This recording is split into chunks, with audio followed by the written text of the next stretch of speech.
Вітаю всіх! Ви дивитесь черговий випуск програми «Громадська прокуратура» і я її ведучий Віталій Купрій. Поговоримо про землю. Згідно статті 13 Конституції України, земля і надра є власністю українського народу. Подивимось, хто і як розпоряджається нашою землею. До п'ятірки найбільших землекористувачів України входить Національна академія аграрних наук. Вона об'єднує 9 національних наукових центрів та 3 десятки інститутів. У власності цієї структури майже 500 000 гектарів, розташованих у всіх областях України. 2017 року Державна служба з питань геодезії, картографії та кадастру виявила порушення вимог земельного законодавства на площі майже 100 тисяч гектарів державними підприємствами, що підпорядковуються Академії аграрних наук. Зокрема, самовільне захоплення понад 12 тисяч гектарів, використання землі не за призначенням, тіньовим способом, а також без державної реєстрації права на неї. За інформацією Міністерства агрополітики та продовольства, збитки державі завдані в розмірі понад 16 мільйонів гривень. Отже, переходимо до справи.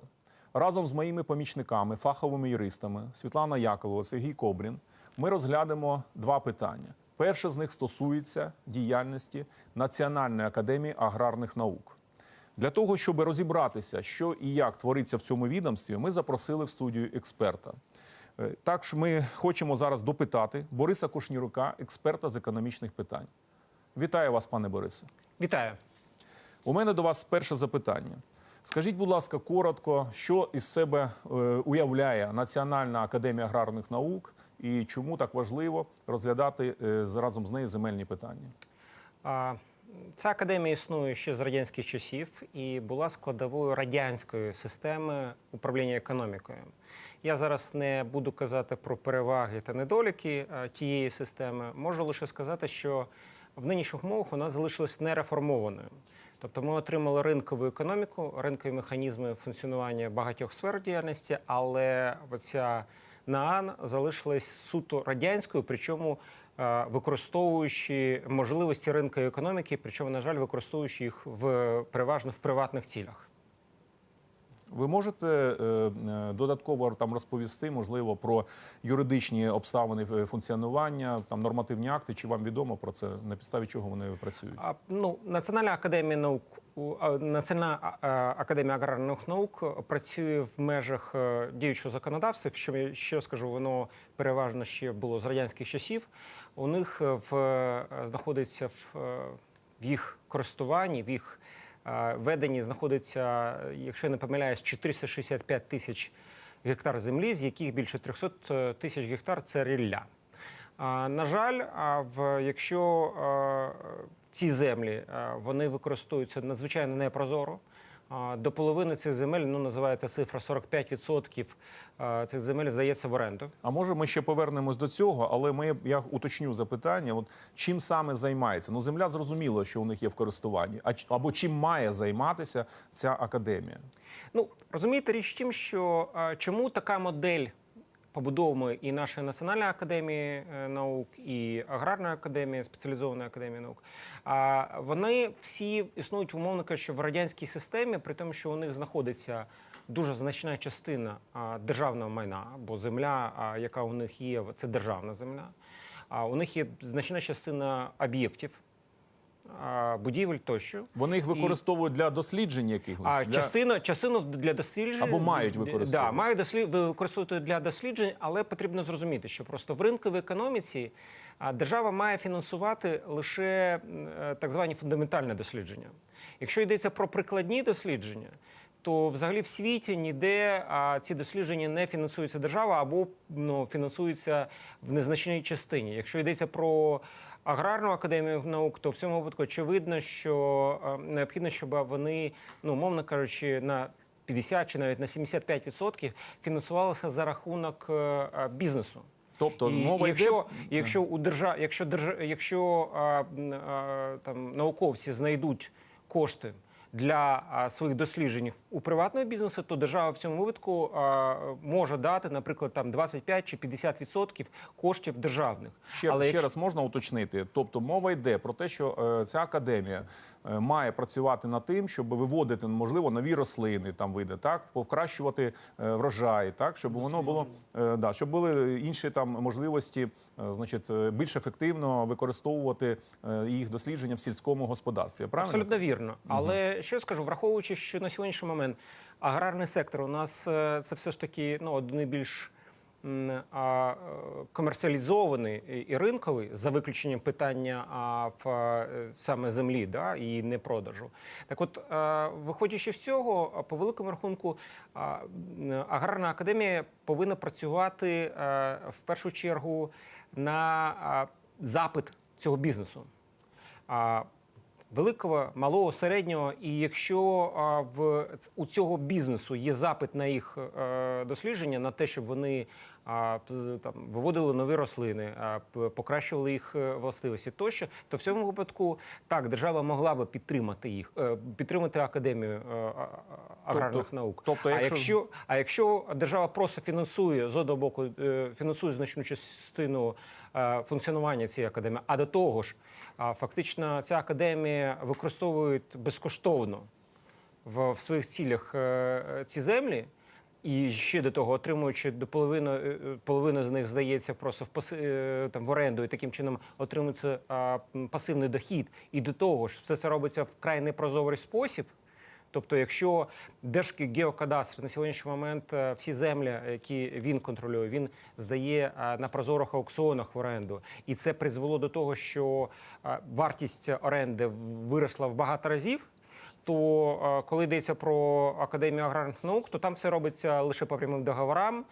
Вся система інформації про те, скільки, як, на яких умовах вони здають, ця інформація є закритою. Таким чином ми отримуємо ситуацію, коли створюються величезні можливості для корупційних зловживань, пов'язаних з цими землями. Я вже не кажу про їх ефективність. Добре. У нас є запитання, яке поставить вам мій колега пане Сергію.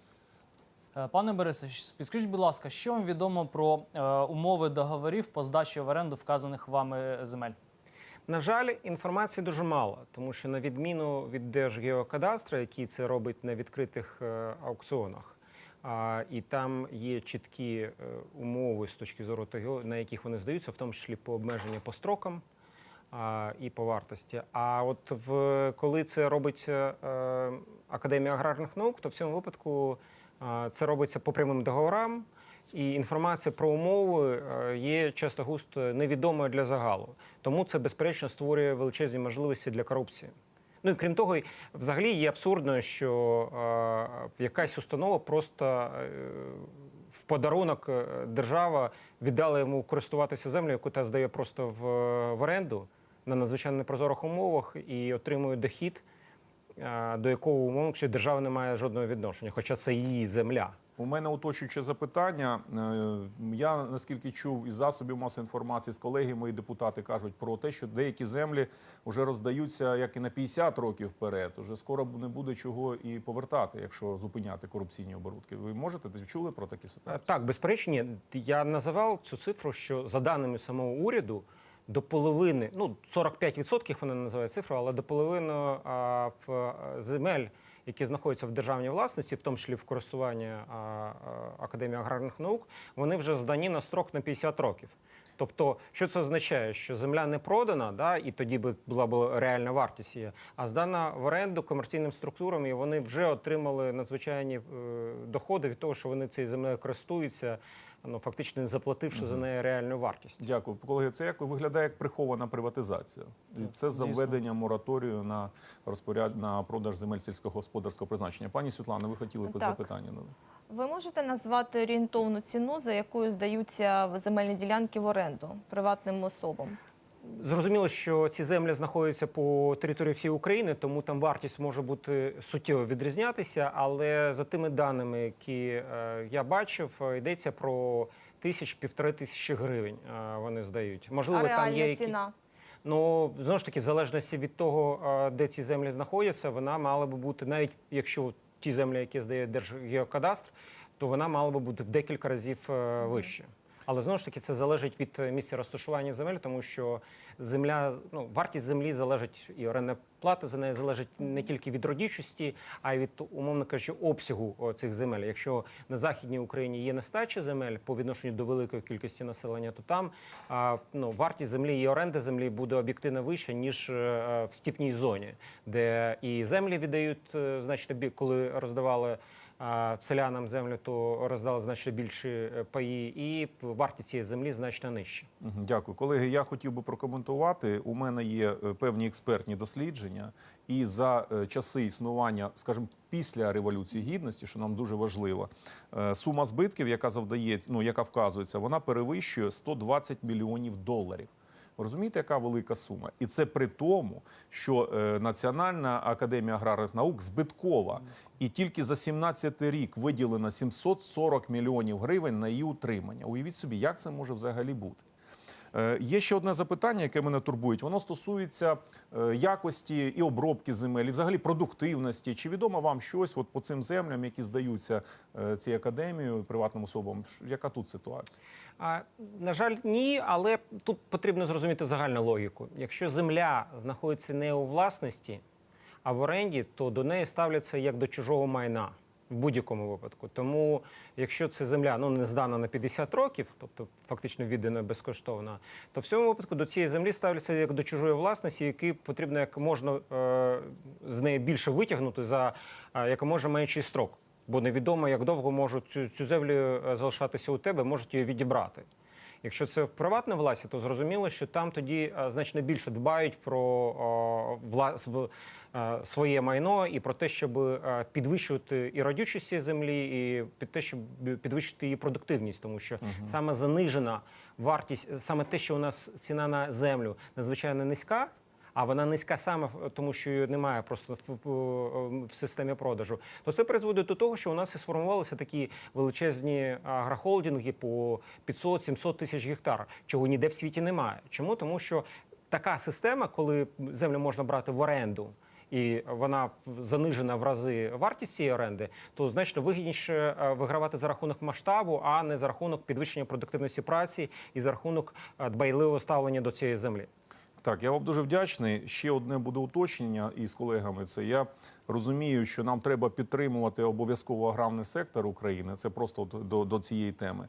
Але підтримувати, мабуть, треба малого фермера або селянина, який працює на такому невеличкому клаптику землі. А в нашій ситуації мільярди йдуть правої руки президента Порошенка. Юрію Косюку, ви знаєте це все. І в цій ситуації, а тут з іншого боку за безцінь віддається земля, там, я не знаю, тисячі і сотні тисяч гектарів. І я не знаю, поки ми не вирішимо цю ситуацію, взагалі про розвиток агробізнесу України дуже важко казати.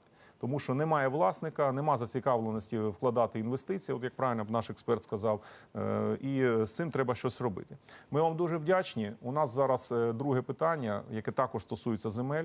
І я хотів би запросити в цю студію наступну людину. Це свідок із моєї рідної Дніпропетровської області, з мого округу. Це буде у нас Ігор Руденко. Будь ласка, пане Ігорю, запрошую вас. Вітаю вас, пане Ігорю. Скажіть, будь ласка, що вам відомо про незаконне виділення земель у Дніпропетровській області? І мене більш за все цікавить це прибережні, захисні смуги, це ліси і однозначно заповідники.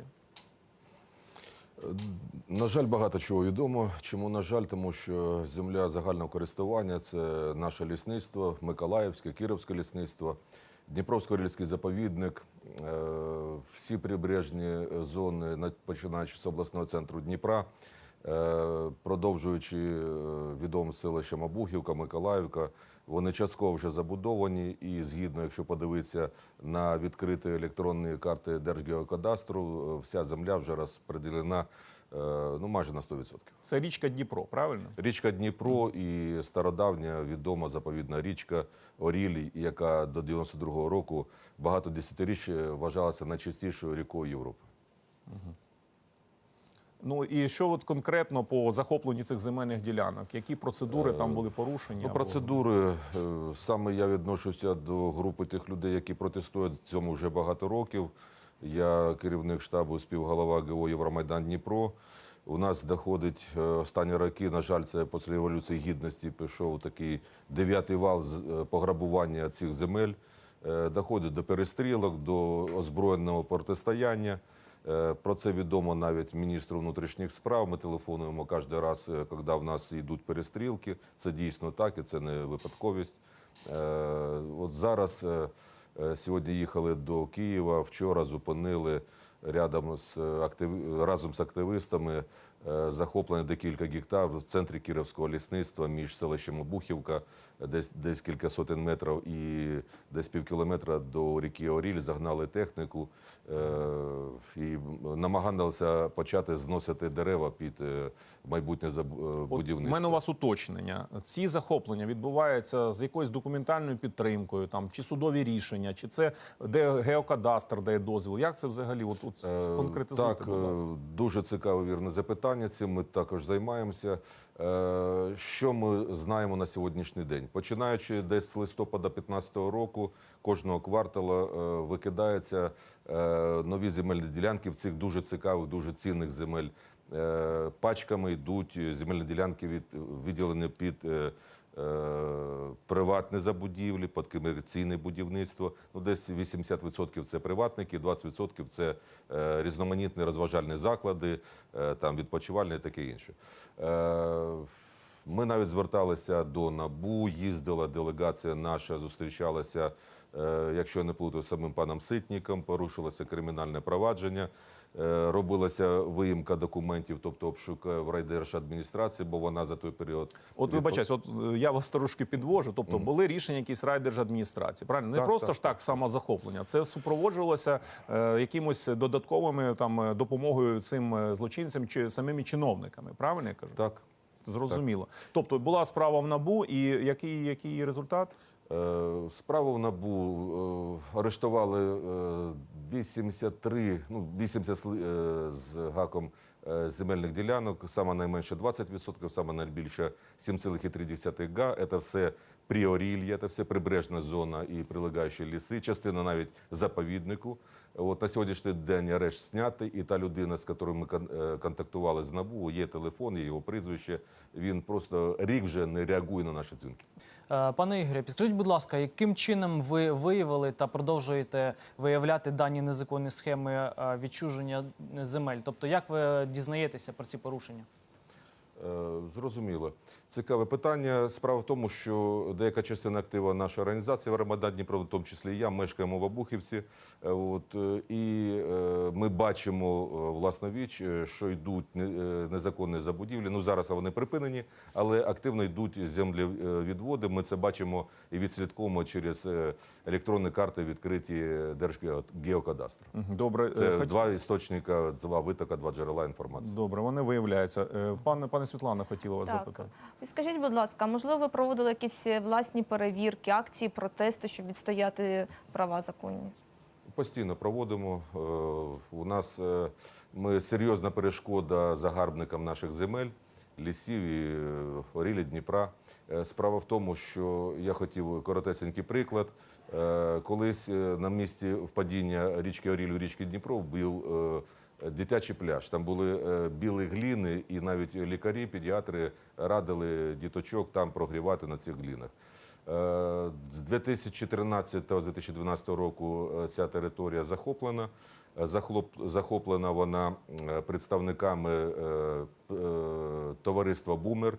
Відкриваєш ДР, дивишся, один громадянин і живучий в місті Луганську, другий громадянин і нині живе в місті Макіївка. Коли ми На окупованих територіях, так? Так. І коли ми звернулися, саме цікаве, хочу я поділитися цим, ми порушили кримінальне провадження через суд. Ми заблокували цей центр досугу, він називається «Якор», який належить товариству «Бумер». І коли ми звернулися до пана Валентина Михайловича Різниченка, голови обласної державної адміністрації, наше здивування не мало меж. Він сказав, так це ж приватна власність. Його не здивувало, що це Макіївка, Луганськ, що може він не знає, що ми з ними воюємо, але ж це ганебно. І після того, як ми другий раз пішли вже колективом до пана Різниченка, стали вимагати дій. А які дії? Він має право, як розпорядник земель за межами селищ і населених пунктів, подати позов до суду, щоб повернути цю прибережну зону Дніпра і Орілі народові, тобто державі. Він цього не зробив. Пане Ігорі, я трошечки хотів вас поправити. Він не як розпорядник земель, а як голова ОДА, який має захищати законність, права Абсолютно людей вірно. саме на цій підставі. Але я вбачаю, що без геокадастру і без таких свавільних вирішень, як ви кажете, ви моніторите саму кадастрову мапу, і дивитесь, там з'являється, раз з'являється, без їхнього рішення нічого неможливо. Що вам відомо? Чи ви зверталися туди, чи якось намагалися боротися? Спілкувалися. Є люди, які в органах влади нам допомагають, але облдерж до цього не відноситься, обласної ради. Ми скликали ще в 15-му році, в 16-му, в 17-му припинили, бо ніякого результату немає. У нас була робоча група, куди запрошувалися на радість нам молоді фахівці Держгеокадастру районних відділень, які, мабуть, там був такий Іван Гошенко, який дуже легко, дуже швидко і партіями, пачками по 20-30 дуже сумнівних, м'яко кажучи, земельних ділянок реєстрував кожний квартал. А коли прийшла молодь, нові його підлеглі і надали нам інформацію, що вони не володіють набором документів первоначальних, тобто голе рішення, і вони як фахівці бачать, що це рішення незаконне, що, вибачте, це не 100 метрів від Дніпра, не 50 метрів в Орілі, а забори вже входять там, де ми не почали воювати, там, де не відстояли ще наш берег. Це незаконно. Коли ми майже вчора зупинили чергове захоплення, чергове будівництво, яке є в геокадастрі, на якого немає ніде первоначалки. Ми поїхали... Тобто первоначалка, ви кажете, це перші документи? Рішення і документи, на підставі яких... Або територіальної громади, міської ради, або сільської селищної. Між населеними пунктами знову. Райдерж, облдерж. Розумієте?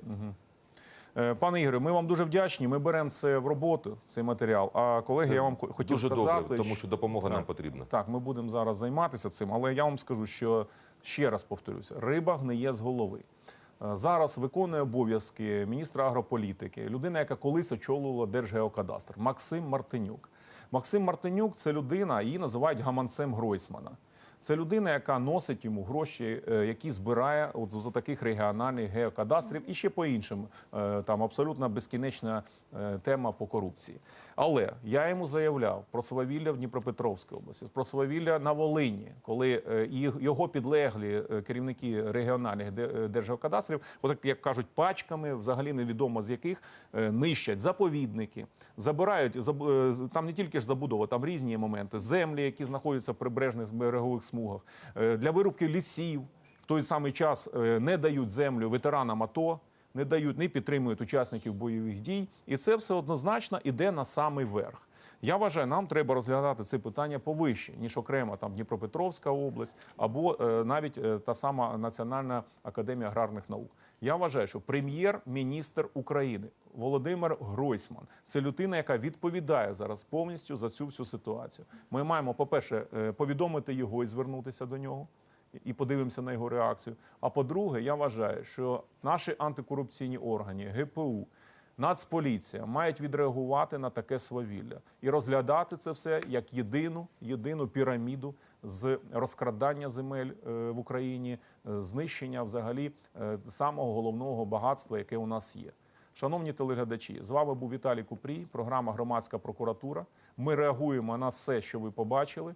Всі реакції будуть передані в правоохоронні органи, не будуть розслідувати, змусимо через суд, і ми ніколи не забудемо, не дамо закрити і змусимо навести порядок в країні. Дякую, до побачення.